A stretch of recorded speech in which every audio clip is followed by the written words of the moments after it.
Hi everybody, this is Joe Jurek and welcome back to Joe Jurek's Real Estate Investing Adventures. How you doing today?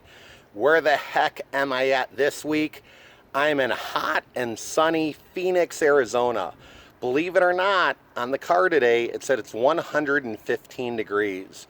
Well, I know a lot of colder climates would love this weather come wintertime, but in any event, how's your real estate going?